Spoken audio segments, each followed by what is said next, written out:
The sound of the gavel echoed through the courtroom like a death sentence. Custody of the children and ownership of the marital estate are granted to Mr. Daniel Harris. The judge's words didn't just end a case. They ended Clara's world. She sat frozen, her hands gripping the edge of the table, her heart pounding so hard she could barely breathe. Daniel didn't even glance her way. He stood tall beside his lawyer, calm and confident, like he'd already known the outcome. His smirk told her everything. This was never about justice. It was about power, and he had all of it. Across the room, their two children, Emma, 12, and Lucas, 8, stood beside him, looking lost. Emma's eyes darted toward her mother for just a second before Daniel's hand tightened on her shoulder. Clara wanted to scream that it wasn't fair, that the truth had been twisted, but her voice stayed trapped in her throat. The courtroom blurred as tears filled her eyes. When the judge's gavel struck one final time, it felt like the sound of her heart cracking in two. Outside, the reporters waited, their cameras flashing, asking questions about the Harris divorce scandal. Daniel's lawyers had painted Clara as unstable, a woman who couldn't handle pressure, who drank too much coffee, who had emotional breakdowns after her father's death.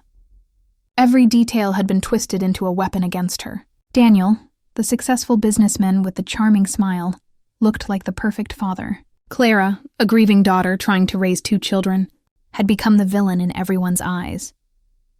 By the end of the week, Clara was forced to move out of the $3.5 million mansion that had once been her dream home. Every corner of that house had her touch. The garden she'd planted, the photos on the stairway, the mural in the kids' room she had painted herself. Now strangers packed her life into boxes. The last thing she saw before leaving was Daniel's expensive car pulling into the driveway, their children sitting in the back seat, staring down at their phones. Not one of them looked up as she drove away. Her new apartment was small, tucked between an old bakery and a mechanic's shop. The air smelled of paint and regret. She slept on a mattress on the floor the first night, staring at the ceiling, listening to the rain hit the window. Every time she closed her eyes, she saw Daniel's smirk, the look of triumph in his eyes. How could someone she once loved so deeply turn so cruel? In the following weeks, her days passed in silence. The phone barely rang. Emma stopped answering her texts. Lucas's messages came through Daniel's number, polite but distant. Clara tried to fight the loneliness, telling herself things would get better, that truth always comes out. But the truth had already been buried, and Daniel had made sure no one would ever dig it up. Bills piled up quickly. Her savings were drained after legal fees. Her friends disappeared one by one. People who had once filled her home with laughter now avoided her calls. Daniel's influence reached further than she'd realized. He didn't just win custody in the mansion, he destroyed her reputation. Every job interview ended the same way: polite smiles, then silence. At night, Clara sat by the window, staring at the city lights, replaying every moment of their marriage. Daniel hadn't always been like this. In the early days, he was charming, ambitious, and gentle. They built everything together, or at least she thought they had. But after her father died, everything changed. Daniel became colder, more distant. He started taking control of her finances, convincing her it was for security. Now she saw the truth. He had been planning his victory for years. One evening, Clara decided to clear the storage boxes she had brought from the mansion. Most of them were filled with papers, old receipts, and things too painful to look at. She was about to throw one out when she noticed an old brown envelope tucked between two photo albums. It was thick, coated in dust, and had her name written in familiar handwriting. Her father's handwriting. Her breath caught. Her father, James Langford, had been a respected architect, a man of integrity and quiet wisdom. He had passed away just a year before the divorce. Clara sat on the floor, staring at the envelope for a long time before carefully opening it. Inside was a letter, several folded documents, and a small key taped to the corner. The letter began with her father's words, written in his steady, precise script. "My dear Clara, if you're reading this, then life has taken a turn I feared. I couldn't tell you everything before I left, but I made sure you'd have what you need to protect yourself. There are things Daniel doesn't know, things he was never meant to find. The documents inside will lead you to them. If you ever lose everything, this will help you find what was taken, and maybe who took it. Clara's hands trembled. Her father had known. Somehow he had sensed Daniel's deceit long before she did. She spread the documents across the floor. There were old property deeds, signed years ago, naming her as the sole heir to several small estates her father owned through a private trust. None of them had been listed during the divorce. That meant Daniel had no legal claim to them. But there was more. One of the letters referenced a lawyer, a Mr. Green, and mentioned a hidden account linked to her father's company. Clara's heart pounded as she read the final line of the letter. The man who took your peace thinks he won, but he built his power on lies, and lies never last forever. For the first time in months, Clara felt something awaken inside her. It wasn't happiness, it was determination. The same woman who had walked out of that courtroom, broken now, felt a spark reigniting deep within her.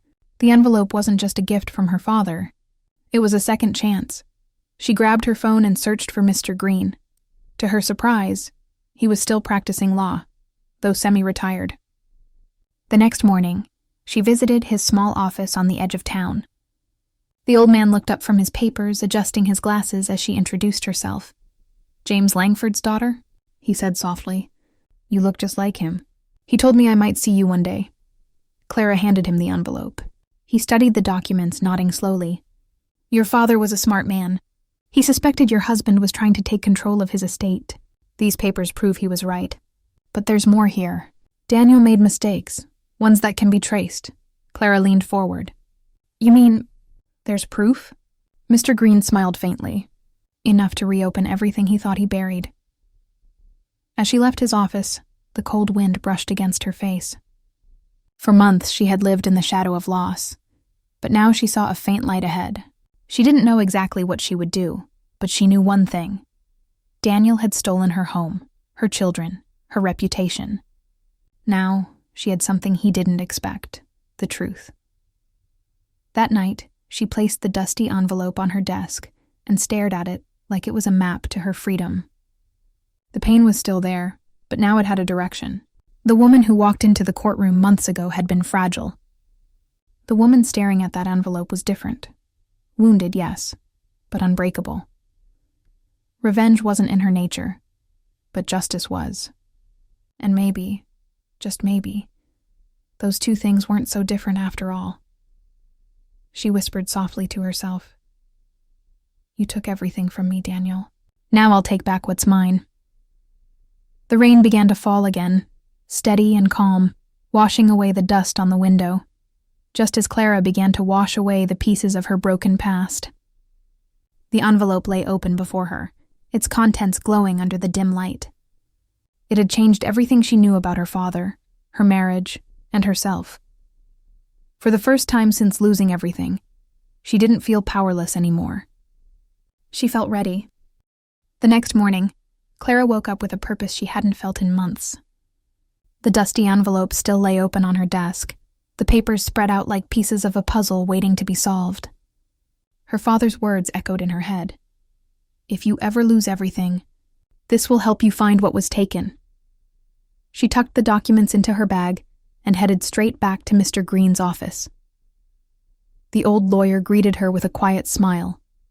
"I've been looking into your husband's transactions," he said, adjusting his glasses. "Your father's estate had investments Daniel never declared. He transferred funds using fake documents signed under your name. But these," he tapped the papers she'd brought, "prove he forged your signature. He committed fraud." Clara's chest tightened. "So he stole everything before the divorce even started?" Mr. Green nodded. "Exactly. He set it up years ago, knowing that if things went bad, you'd be left with nothing. But we can trace the transfers. We can show who he paid and where the money went." For a moment, Clara imagined walking into the police station and exposing Daniel right away. But she stopped herself. She remembered his smirk in court, the way he had turned everyone against her. If she went straight to the law, he'd use his influence again, twist the story, and win. She needed to be smart. She needed to hit him where it would hurt the most. His reputation and his pride. That night, Clara spread the documents across her dining table. The room was dim, lit only by a small lamp. She began connecting the dots, names of companies, fake accounts, and dates. It all formed a pattern, showing Daniel's network of lies. For hours she worked in silence, her mind sharp and steady. By dawn she had a plan. Her first step was to find allies, people Daniel had stepped on to climb to success. She started with an old friend, Oliver Reed, a former partner Daniel had forced out of their company years ago. Oliver had lost millions in that fallout. When Clara showed him the documents, his eyes widened. "Where did you get this?" he asked. "My father left it for me," Clara said. "Daniel forged my signature, stole my inheritance, and used it to build his empire." Oliver let out a bitter laugh. "I always knew he played dirty." "You want to bring him down?" Clara didn't hesitate. "Yes, but not with noise, it was with precision." Together, they reached out to others who had been wronged, employees Daniel had fired unfairly, partners he'd deceived, even a journalist who had once tried to expose his shady deals. Slowly, they built a quiet alliance. People who wanted the same thing: justice. Weeks passed as Clara worked behind the scenes. She learned things about Daniel that made her skin crawl: offshore accounts, shell companies, secret deals. He had built an empire on deceit, and now that empire was cracking. Oliver leaked financial inconsistencies to reporters. The journalist Clara had contacted started publishing stories, each one revealing another layer of Daniel's corruption. Daniel's public image began to crumble. Business partners pulled out of contracts. Investors panicked. His confident smile started to fade from the news headlines. Clara watched from the shadows, her heart torn between satisfaction and unease. She had dreamed of this moment, but it didn't feel as victorious as she'd imagined. Still, she couldn't stop. Revenge had become her fuel, and every piece of Daniel's downfall felt like a step closer to reclaiming what he stole. One night, Clara received an unexpected message. It was from Emma, her daughter. "Mom, are you okay? Dad's been acting strange lately. He's angry all the time. Can we meet?" Clara froze. For months, her children hadn't reached out. She typed back with shaking hands. "Of course, anytime." They met at a small cafe near the school. When Emma walked in, Clara almost didn't recognize her. She had grown taller, more guarded, her smile hesitant. "I missed you," Clara whispered. Emma's eyes softened. "I missed you too," she said quietly. "Dad says you're mad at him," Clara smiled sadly. "No, sweetheart. I'm just fixing some things." They talked for an hour, about school, friends, life. For the first time, Clara felt hope flicker again. But that night, when she returned home, there was an envelope slipped under her door. Inside was a single piece of paper with Daniel's handwriting. "I know what you're doing. You think you can destroy me, Clara? Let's talk before it's too late." Her pulse quickened. How did he find out? Had someone betrayed her? She wanted to ignore it, but deep down she knew Daniel too well. He wouldn't stop until he confronted her. The next day, she went to see Oliver. "He knows," she said, pacing the room. Oliver frowned. "We expected this. It means the plan's working." He's scared, but Clara wasn't sure. Something in the letter felt different. Not like a threat, but desperation. "He wants to meet," she said. Oliver leaned back. "If you go, be careful. Men like him don't just give up." That night, Clara sat alone, staring at the city lights. For months, revenge had been her compass, guiding every move she made. But now, with Daniel's empire collapsing, she felt a strange emptiness inside. Was this what victory felt like? The sleepless nights, the lies, the weight on her conscience. It all felt heavier than she expected. She thought about her children, about how Daniel's downfall would affect them. Emma's worried face flashed in her mind. Maybe destroying him completely wasn't the answer. But what was? 2 days later, another headline appeared online. Daniel Harris accused of fraud. Business empire under investigation. The story included leaked documents, the very ones Clara had helped uncover. The news spread fast, and by evening, Daniel's name was everywhere. Her phone buzzed. It was Daniel. "We need to talk tonight." Clara hesitated but agreed. They met at the old mansion, the same place that had once been her home. The gates were unlocked, the lights dim. When she walked in, memories flooded her mind. The laughter, the dinners, the birthdays. Now, the house felt cold and empty. Daniel was standing in the living room, looking nothing like the confident man she once knew. His suit was wrinkled, his eyes tired. "You did this," he said quietly. "You destroyed everything." Clara crossed her arms. "I just showed the truth." "You destroyed yourself." He stepped closer, his voice trembling.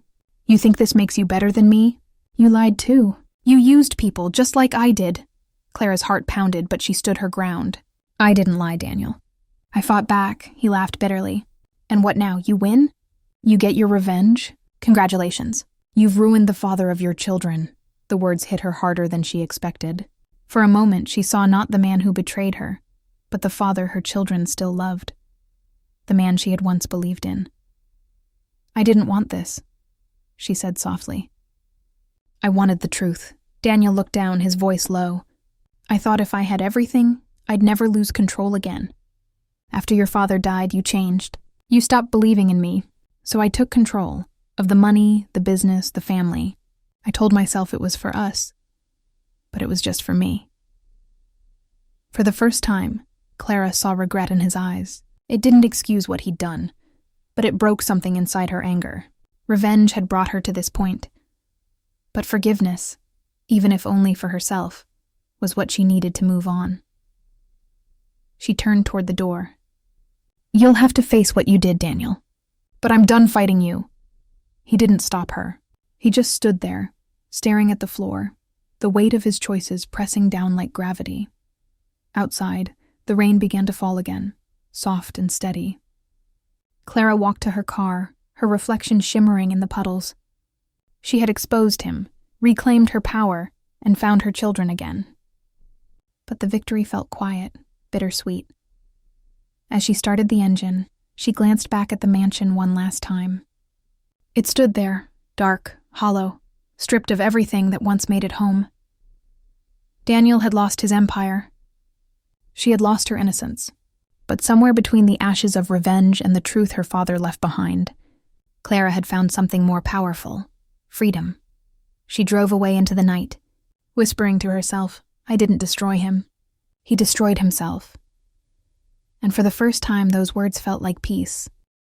The night air was cold as Clara parked outside the mansion she once called home. The grand house loomed in darkness, its lights dim, its walls heavy with silence. She hadn't been here since the day she lost everything, and now it felt haunted. Not by ghosts, but by memories. Her heart pounded as she stepped through the open door. The marble floors echoed beneath her heels. The same walls that once heard laughter now carried only emptiness. Daniel was waiting in the living room, standing near the fireplace. His shoulders were slumped, his face pale. The confident man who once ruled boardrooms and courtrooms was gone. His eyes met hers, tired and hollow. "You came," he said quietly. "I did," Clara replied. "You said we needed to talk." He looked around the mansion as if seeing it for the first time. "Do you know what it feels like to lose everything?"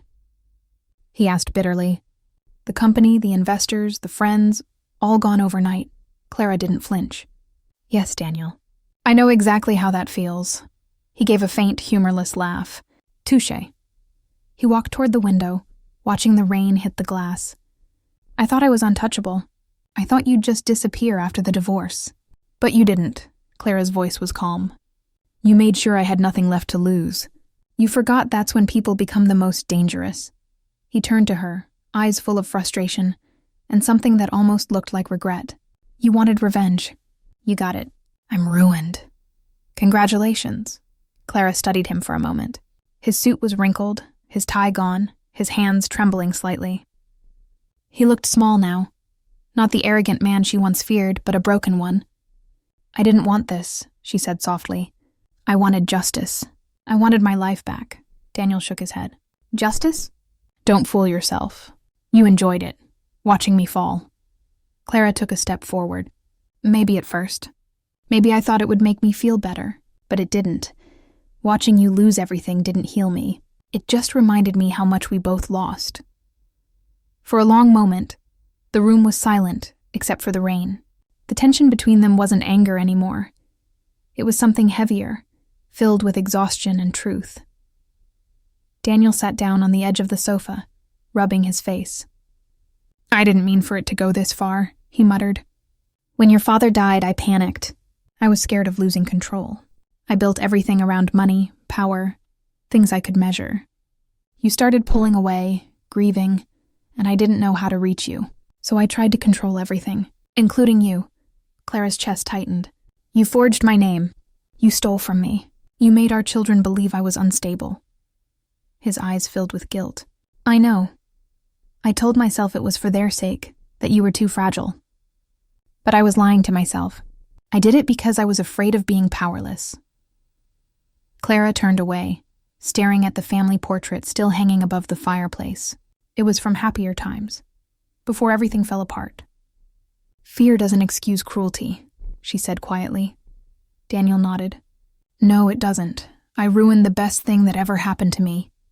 He looked up at her, his voice breaking. I know I can't undo what I did, but please, don't let our kids hate me. They're all I have left. Clara's throat tightened. She remembered the letter Emma had sent, the fear in her daughter's words. She thought about Lucas, still too young to understand why his parents couldn't be in the same room. They were both innocent victims in a war they never asked for. I won't turn them against you, she said, but they'll learn the truth in their own time. You'll have to live with that. Daniel nodded slowly, his eyes glassy. I already do. Clara looked around the mansion one last time. Everything inside had been bought with lies. Her father's stolen inheritance, her trust twisted into contracts she didn't understand. Now all of it felt empty. Do you remember when we first moved here? She asked suddenly. We didn't even have furniture yet. We slept on the floor with pizza boxes and a bottle of wine. You said this house would be a symbol of everything we built together. Daniel gave a weak smile. Yeah, I remember, she sighed. Now it's just a monument to everything we destroyed. He lowered his head. You're right. For a moment, neither spoke. The fire crackled softly. The storm outside grew louder, wind rattling the windows. Clara felt the weight of years pressing down. Love, betrayal, anger, loss. It all lived in this room.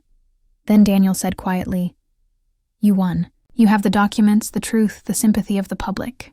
I have nothing, but I don't blame you. I did this to myself. Clara met his gaze. This was never about winning. It was about ending the pain. He looked at her for a long moment. And did you? She didn't answer right away. Not yet, she said finally. But I'm getting there. He nodded slowly. You were always stronger than me. Clara turned to leave. Her heart felt heavy but calm. There was nothing left to say. As she walked toward the door, Daniel's voice stopped her. Clara, he said, his tone softer than she'd heard in years. For what it's worth, I'm sorry. She paused, her hand on the doorknob. I know, she whispered. I just wish you'd realized it before you lost everything. Then she walked out. The rain had stopped. The air was cool and quiet. The sky was breaking into faint streaks of dawn. Clara took a deep breath, the first full breath she'd taken in what felt like years. The storm had finally passed, both outside and within her. As she reached her car, two figures stepped out from under the porch across the street. Emma and Lucas, her children. They had been waiting. Mom, Emma called out, running toward her. Clara dropped her umbrella and wrapped her daughter in her arms, holding her as tightly as she could. Lucas joined them, clutching her waist. For the first time in a long while, she felt whole again. I'm sorry, Emma whispered. Dad told us everything. He said you were right. Tears filled Clara's eyes. You don't have to be sorry, sweetheart. None of this was your fault. They stood there for a moment in silence, the three of them holding on to each other, the past slowly fading behind them. Clara looked back at the mansion one last time. The lights were still on inside, casting a pale glow through the curtains. Somewhere in there, Daniel sat alone with his regrets. She didn't hate him anymore. She pitied him, a man who thought control was love and money was happiness. As she drove away, the city lights began to appear on the horizon. Her children sat quietly in the back seat, their heads resting against the windows. The road stretched out before them, open, uncertain, but filled with possibility. Clara glanced at them in the rearview mirror. "We're starting over," she said softly. Emma smiled faintly. "Where are we going?" Clara looked ahead, her eyes steady. "Somewhere peaceful. Somewhere that's ours." The wind brushed against her face as she drove, carrying away the weight of everything she'd endured. The mansion disappeared behind them, swallowed by distance and time. She thought of her father's letter, the one that had started it all. His words came back to her, calm and certain. "If you ever lose everything, this will help you find what was taken, and maybe who took it." He had been right. The dusty envelope hadn't just helped her find the truth. It had helped her find herself. Revenge had given her strength when she needed it, but forgiveness had set her free. As dawn broke over the horizon, Clara felt something she hadn't felt in years: peace. She reached for her children's hands and smiled. "I lost everything once," she said quietly, "but I found something better." Emma tilted her head. "What's that?" "Freedom," Clara said, "and the chance to live again." The car drove forward into the rising sun, the shadows of the past finally fading behind them. And for the first time, Clara truly believed it was over.